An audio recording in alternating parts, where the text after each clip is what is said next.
And a good book takes you somewhere else. It's very descriptive, you know, and like, I don't want you guys to go to prison in the Czech Republic. Like, not literally, none of you. But I kind of want to take you with me there in the book, you know, and then you get to leave and go home and have pizza or whatever, you know. But that, you know, I need to describe it, and in order to do that, I need to do it while the memories were fresh in my mind. The book is almost 500 pages long. That's right. And I heard that before, you know, we got the final product, it was much longer. Yes. How hard was it to choose what made the final cut? My contract called for 80 to 100,000 words. And I was nervous about that at first, because I've never written a book before, you know. I was like, that sounds like a lot. Golly, I'm from Virginia. I barely made it out of high school. So I started writing, and then you know, after I was obsessively checking my word count, I'm like, okay, we're at 20,000 words. This is looking good. And then I realized that I hadn't even, like, gotten out of the handcuffs yet. You know, we're just going and going and going. And then I blew past all that stuff, and I wound up turning in something like 247,000 words, you know. We edited it down to about 175, which made about a 500-page book. But my editor, he made suggestions. There wasn't a lot of rewriting because I wrote very slowly and I write clean, you know. I mean, there's little grammar stuff, but there wasn't like big plot holes or whatever, because I mean, I knew what happened. I didn't have to develop it.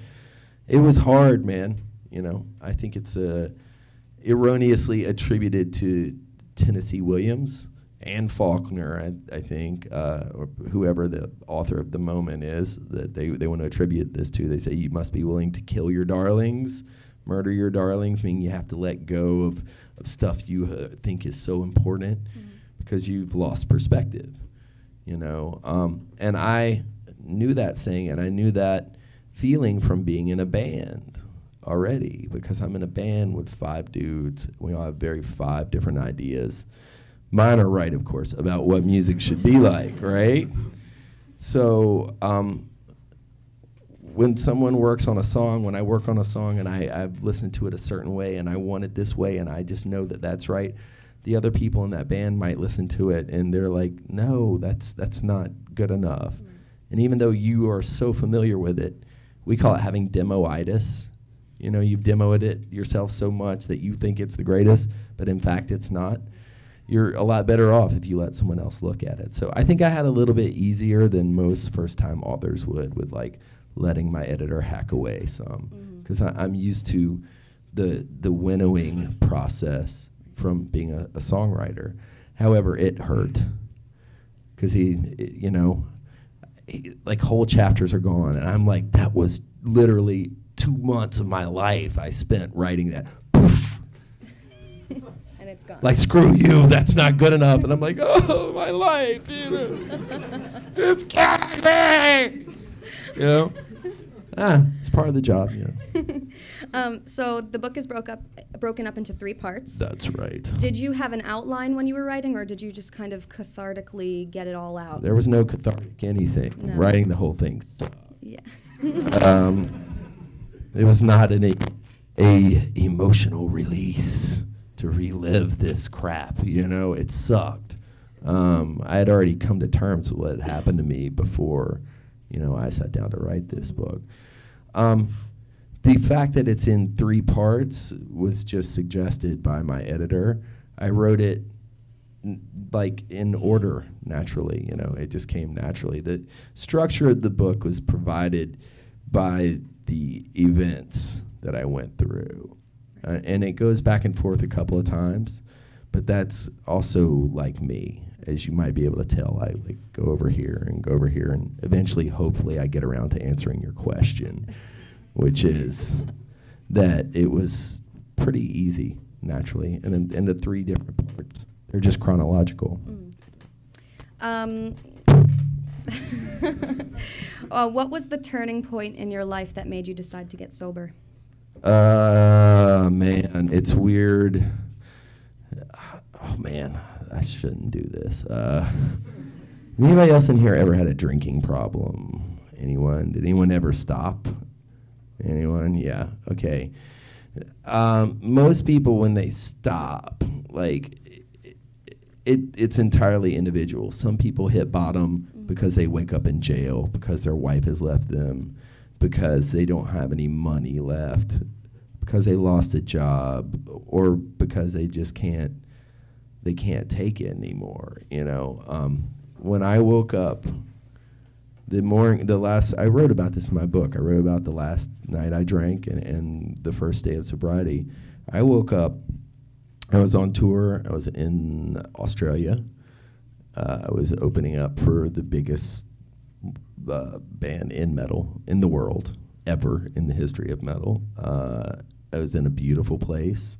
I had money in my bank account. My wife hadn't left me yet. And she still hasn't, somehow, amazingly. And everything on the outside of my life, to anyone looking at it, beyond the fact that I look kind of busted, everything would look good, you know? They're like, this dude is in this band, he's on this tour in this beautiful place, and like, it's Australia, it's paradise, he's getting paid, you know, not millions of dollars, don't get me wrong, but he's making money. I woke up one day and I just did not want to do anything. Like, it's the strangest feeling to not want to. I couldn't think of a single thing I wanted to do. Like, I didn't want to eat, I didn't want to sleep, I didn't want to read a book, I didn't want to go to work, I didn't want to drink, I couldn't imagine not drinking, I did not want to do anything. I felt completely empty. So for me, it was a very emotional, like, flat line, like bottom. It wasn't anything traumatic or whatsoever. It just reached a point where I was like, I got to do something else, or else I might as well be dead. And I firmly believe I would be dead if I hadn't. So it was just a weird thing. I don't know why. I drank 22 years, heavy. Finally, I got enough pain. It's like, okay, this sucks, got to stop. But it's different for everyone else. You know, anybody who's ever had a drinking problem can tell you that. It's different for everyone. I have to ask, what was it like being imprisoned in a foreign country? It was awesome. I wouldn't imagine it. We had strippers and a pool table and, like, you know, respected people and dressed in fine linens came by and praised me every day. It sucked. It sucked pretty bad. Everybody always asks, was it like Midnight Express? Was it like Midnight Express? Anyone ever seen that movie, Midnight Express? Well, I'd never seen that movie until after I got out of prison. So everybody's asking, was it like Midnight Express? And I'm like, I don't know. I'll watch the movie and find out. So I watched it, and it wasn't as bad as Midnight Express. It's where a guy goes to prison in South America, I believe. Turkey, excuse me, yeah. Right on the border of Europe and Asia. In fact, see, this is my nerd brain. It's an actual bridge between Europe and Asia. Istanbul is. It's right dead in the middle. But they go to a Turkish prison. It's not nice, and he gets tortured and all this other stuff. So it's really bad. This prison was not like as bad as Midnight Express, but it was 123 years old. There was a guillotine in it from when the Nazis had it, and it was right down the hall from me, from my cell. And, you know, in like a year and a half, they chopped almost 2,000 people's heads right off, poof, like that, you know? It's a creepy place. Yeah. Parts of it, yeah, and parts of it look like downtown Detroit, you know? And, you know, anybody punk rock fans from around here, it was like being in a Misfits song. That's what it was like. So it was not fun, you know. Yeah. But it wasn't as bad as like being in Somalia, getting shot at, you know. And I did, in fact, it sucked, but I didn't feel as bad in there as I did on the last day of my drinking. So that's not as bad, yeah. It's not as bad. I had a chance to survive prison. I don't think I have a chance to survive another round with drinking.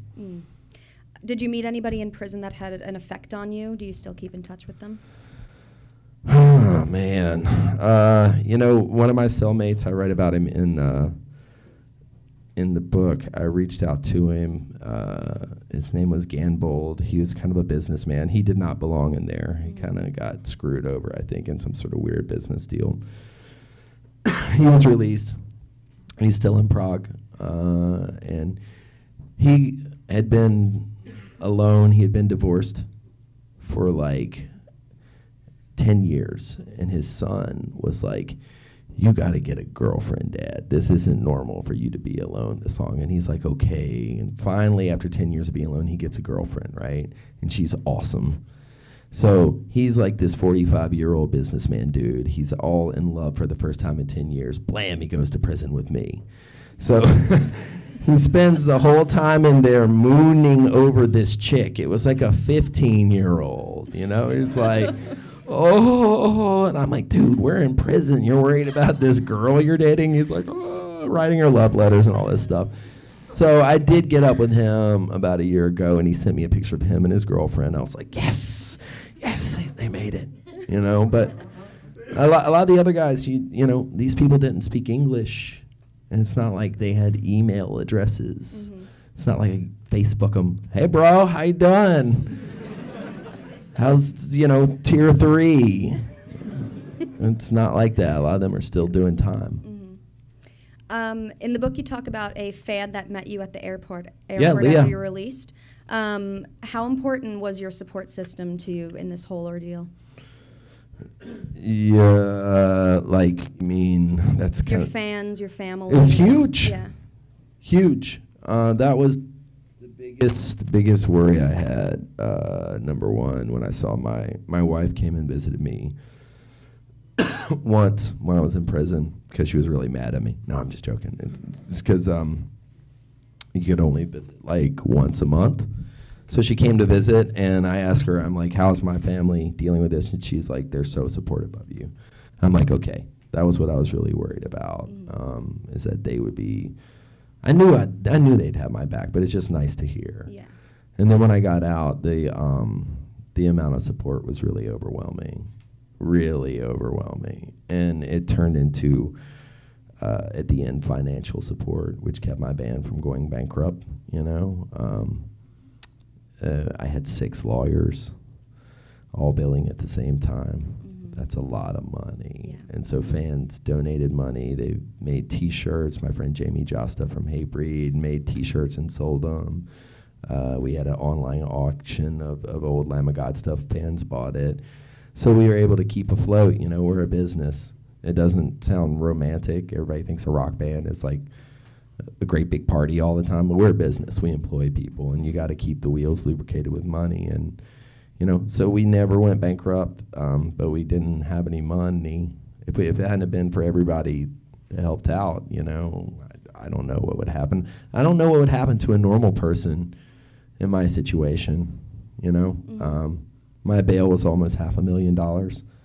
We borrowed that money, half of it from our label, half from some rich friends of mine. Mm-hmm.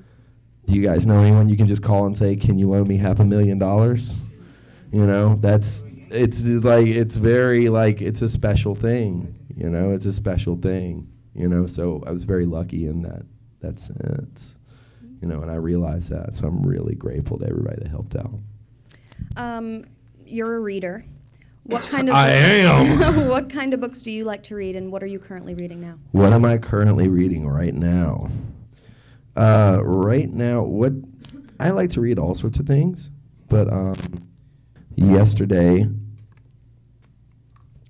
my book came out, and yesterday was Bastille Day, and yesterday was also the day of a book release by a woman named Harper Lee. Mm-hmm. Who wrote some book called To Kill a Mockingbird, right? And this was the only other novel which she had, and it's only the most anticipated novel of this century so far. So I had a little light competition. Yeah. But it's no biggie. I was happy to see it. So I started reading that last night. I got that at Bookends. But I'm also reading, just all over the place, There's a British author who I mowed through all his books recently, called John Ronson, who wrote The Psychopath Test, and he wrote a book called The Men Who Stare at Goats, which was made into a movie. For you non-readers, you can see the movie, you know. I'm assuming we have readers in here. This is a bookstore. If we don't, we're in big trouble, right? Yes. I'm reading a book right now. I have a problem reading a lot of books at the same time. It's called The Water Knife by a guy named Paolo Bacigalupi. Yeah, that's how you pronounce his name. I had to look it up. And it's sort of a near future dystopian sort of book, not young adult, not like The Hunger Games, because that wouldn't happen. Yeah. You know, I'd like to go to The Hunger Games. Would you survive? I would kill everyone. Done. I'd kill every single one of them. They'd be like, "I'm the sparrows." I'd be like, "Shut up." You know? It's a ludicrous concept. Yeah. But The Water Knife is about what happens in the future when something very real that could happen is that there's a severe drought in the Southwest. And Arizona and Nevada and California all start fighting over water rights for the Colorado River, and people start dying. And, you know, that's a feasibility. Yeah. You know? The Midwest, parts of the Southwest are green. It's not supposed to be that way. It's irrigation. If something goes wrong, you know, Dust Bowl, just like the Great Depression. What is something about yourself that your fans would be surprised to learn?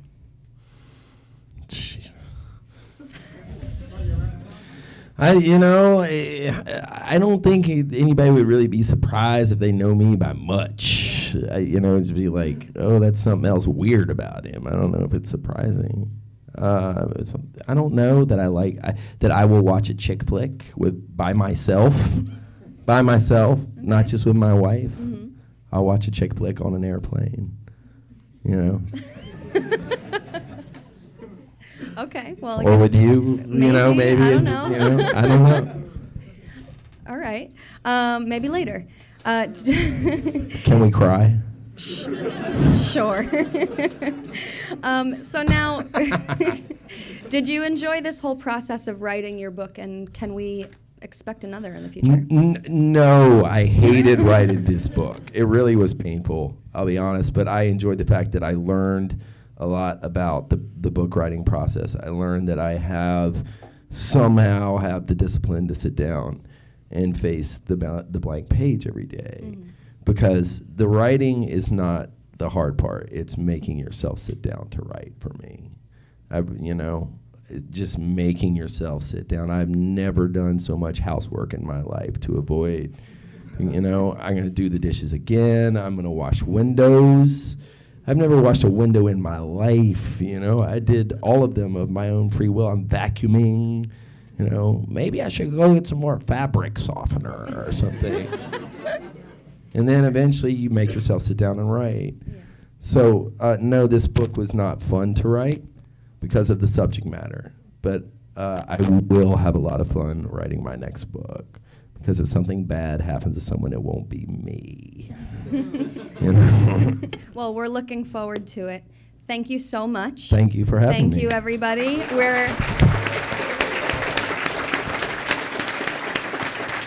We're now going to have the signing, so we're going to take all of the letter A's at the bottom of the kids' stairs.